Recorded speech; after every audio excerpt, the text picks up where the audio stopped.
रखा होगा आप उससे लॉगिन कर लेंगे, ठीक है। हर दफ़ा अगर आपने वेबसाइट न्यू बनानी है तो आपको हर दफ़ा जो है वो ये सारे स्टेप्स रिपीट करने पड़ेंगे जो हमने लेक्चर 2 में किए थे। खैर, ये वर्डप्रेस का डैशबोर्ड है, ये खुल जाएगा जब आप अपना पासवर्ड और यूज़र नेम लॉगिन करेंगे।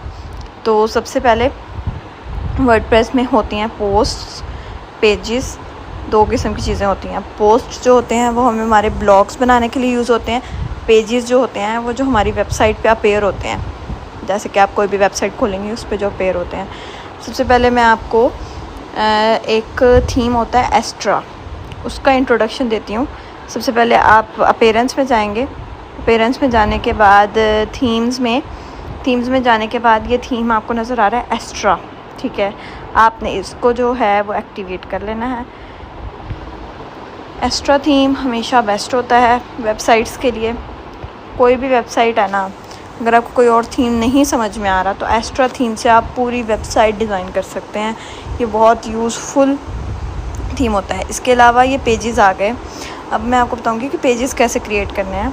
सबसे पहले आप पेजेस के सेक्शन में जाएंगे, उसको क्लिक करके ऊपर ऑप्शन आएगा ऐड पेज का, ऐड पेज को क्लिक करना है आपने, समझ आई।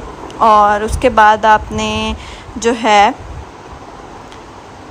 ऐड पेज करेंगे ना आप, तो एक ब्लैंक पेज खुल जाएगा, जैसे कि ये खुल गया है। अब यहाँ पे ऐड टाइटल, यहाँ पे आपके जो भी साइट का टाइटल है आप वो लिख सकते हैं। जैसे कि अभी मैंने फॉर एग्जांपल लेसन 2 लिख दिया है। आगे ये प्लस का ऑप्शन आ रहा है ना, प्लस के ऑप्शन में यहाँ बेशुमार ऑप्शंस हैं। इसमें पॉइंट्स के ऑप्शंस हैं, इसमें टेबल के ऑप्शंस हैं, इसमें पिक्चर्स के ऑप्शन हैं। जैसे कि मैंने कोई स्टेटमेंट लिखनी है उसके ऑप्शंस हैं। अब जैसे कि यहाँ पे मैंने स्टेटमेंट लिख दी है, ठीक है, मुझे स्टेटमेंट चाहिए थी तो वो मैंने लिख दी। आगे फॉर एग्ज़ाम्पल अगर मुझे चाहिए इमेज तो मैं इमेज डाल दूँगी। अब जैसे कि अगर फ़ीचर्ड इमेज हम लगाएंगे तो वो साइट पे जब हम लिखते हैं ना तो हमारा ऑप्शन आता है सेट फ़ीचर्ड इमेज, ठीक है। तो वो हम फ़ीचर्ड इमेज लगा देते हैं और वो सेट हो जाती है। अब जैसे कि फ़ॉर एग्ज़ाम्पल हमने फ़ीचर्ड इमेज लगा दी और वो अपलोड भी हो गई है। तो इसके बाद जो है वो हमने इसको सबसे पहले जो हमने सारी की सारी चीज़ें करनी है ना, उसको हमने पब्लिश ज़रूर करना है। अगर हम पब्लिश नहीं करेंगे ना तो हमारी जो है वो जो भी हमने काम वर्क किया होगा वो हमारी साइट पे अवेलेबल नहीं होगा।